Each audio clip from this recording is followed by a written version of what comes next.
हाय विशाल बोलते हैं। चलो तो आज हम पढ़ने जा रहे हैं 9th क्लास फिजिक्स का chapter motion. Okay, first chapter. तो इससे पहले हम डिस्कस करेंगे मोशन क्या है, रेस क्या है। अब देखो, आप आपके सराउंडिंग को एक बार ऑब्जर्व करो।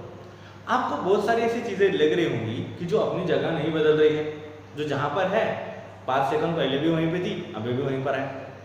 या तो कुछ चीज़ें अपनी जगह बदल रही है। जिस तरह से अगर हम रूम में देखेंगे तो फैन है, फैन के जो ब्लेड्स है वो घूम रहे हैं, बराबर। जो चेयर है, चेयर वैसी की वैसी है, पहले भी वैसी थी अभी भी वैसी है, लेकिन फैन के ब्लेड्स घूम रहे हैं। ओके, देन जो है बुक, बुक जो है वो अपनी जगह पर रखी हुई है। ओके, देन ये सारी चीज़ें हम लोगों को दिख रही है। अब एक बार देखते हैं हम, सबसे पहले मोशन क्या है और स्टेट ऑफ रेस्ट क्या है। सबसे मेन बात तो ये जो कंसेप्ट है स्टेट ऑफ रेस्ट और मोशन का, ये रिलेटिव कंसेप्ट है।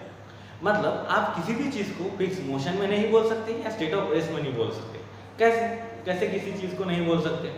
देखो, हम किस चीज़ को कहते हैं कि ये चीज़ स्टेट ऑफ रेस्ट में है? अगर कोई चीज़ अपनी जगह नहीं बदल रही है समय के साथ में, तो हम क्या बोलते हैं कि वो चीज़ क्या है, स्टेट ऑफ रेस्ट में है। ओके, जैसे कि एक बुक पड़ी हुई है, बुक वहीं पर थी और उसी के जगह पर ये बोर्ड है, बोर्ड अपनी जगह पर है। अब कुछ सेकंड पहले भी, आज से 5 सेकंड, अब से 5 सेकंड बाद भी बोर्ड वहीं पर रहेगा। तो क्या हम बोलेंगे स्टेट ऑफ रेस्ट किसको बोलेंगे हम? When the object do not changes its position, okay, with respective to surrounding. Okay, when the object do not changes its position with respective to surrounding with respective to time, then it is said to be in a state of rest. अगर कोई object खुद की position नहीं बदल रहा है with respective to surrounding, तो हम बोलेंगे, और समय के साथ में तो हम बोलेंगे वो स्टेट ऑफ रेस्ट में है। अब मैंने यहाँ पर सराउंडिंग की वर्ड क्यों यूज़ किया और उसको उस वर्ड के ऊपर इतना जोर क्यों दिया? देखो, अब हमें पता है ये बोर्ड में कहाँ पर है, हम लोग कहाँ पर है, सब लोग हम अर्थ के ऊपर है।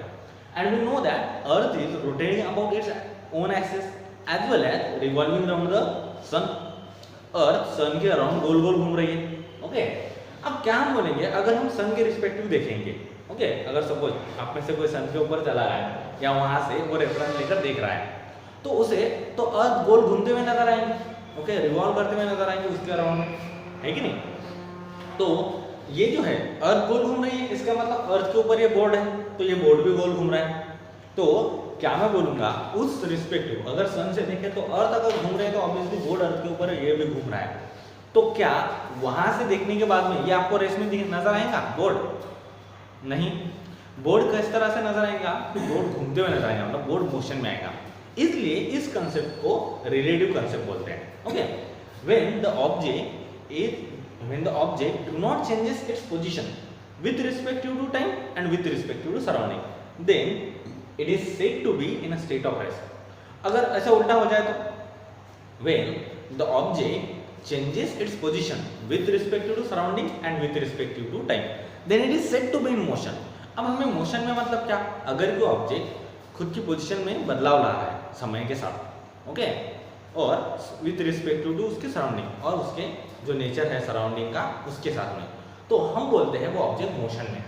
ओके, अब देखो, मोशन तो बहुत तरह के होते हैं। आपने फैन के ब्लेड को घूमते हुए देखा होगा। ओके, फैन का जो एक्सिस है, एक्सल है, वो रोटेशनल मोशन परफॉर्म करता है। ओके, आपने ये देखा होगा कि हमारे रोड के ऊपर गाड़ियाँ चलती हैं। ओके, आप किसी चीज़ को धक्का दे दो, ओके, अगर आप चेयर को किक कर दो तो चेयर सामने चली जाएंगी। तो आपने इसके ऊपर फोर्स अप्लाई किया और ये सीधी जगह पे उसने अपनी पोजीशन चेंज कर दी। ओके, तो ये स्ट्रेट लाइन में मोशन हुआ। Motion of the object along the straight line is called linear motion. Okay, अगर आपने एक पत्थर लिया, उसको धागा बांध के गोल गोल घुमाया, okay, when you have to take a stone, okay, when you take a stone, tied it to a string and build in a horizontal circle, then it is performing the motion along the circumference of circle। तो हम ये motion को बोलेंगे circular motion, that is motion of the object along the circumference of circle is called circular motion. Okay, इस तरह के बहुत सारे मोशन है, वेव मोशन है, ओके, रोटेशनल मोशन है, लेकिन इस चैप्टर में हम बेसिकली पढ़ने वाले हैं लीनियर मोशन। ओके, तो लीनियर मोशन क्या है?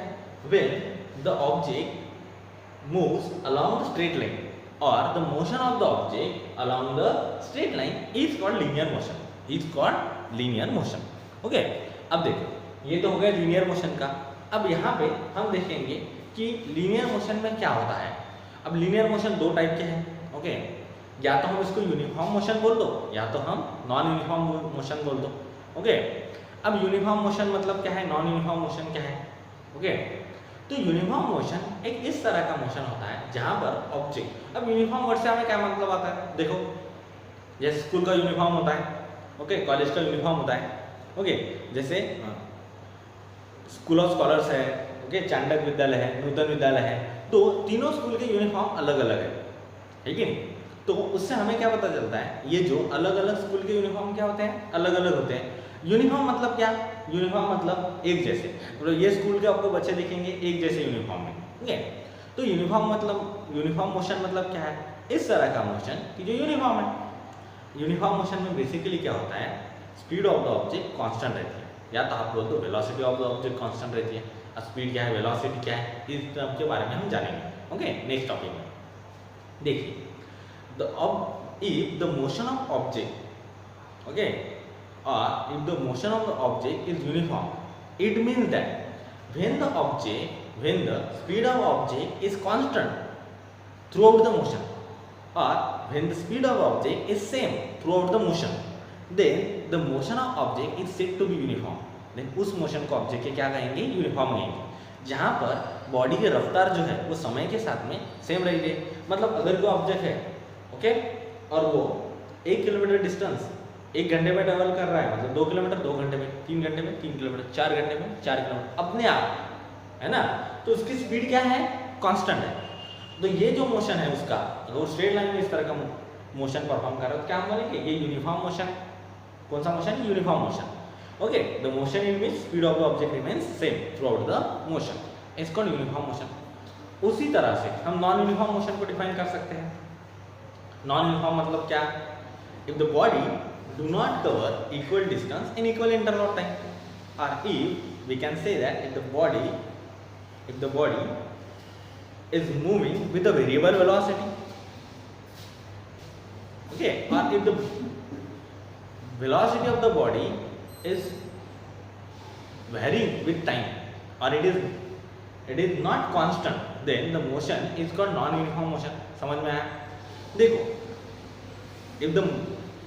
if the body is moving with the variable velocity, or the velocity of the body is not constant throughout the motion, then the motion is called non-uniform motion।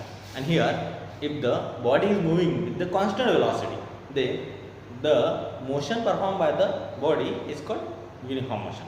इस तरह से हम बोल सकते हैं। डिस्प्लेसमेंट के फॉर्म में भी कर सकते हैं, डिस्टेंस के फॉर्म में, if the body covers equal distance in equal interval of time, then it is said to be uniform motion। और यहाँ पर किस तरह से बोलेंगे, the body do not cover equal distance in equal interval of time, then it is said to be in non uniform motion। समझ में आ गया। ये तो इंट्रोडक्शनरी लेक्चर था, एक्चुअल चैप्टर हम नेक्स्ट लेक्चर से शुरू करेंगे। ओके, अगर आपको ये लेक्चर पसंद आया है तो इसको लाइक करें, लाइक शेयर और सब्सक्राइब करें। Thank you.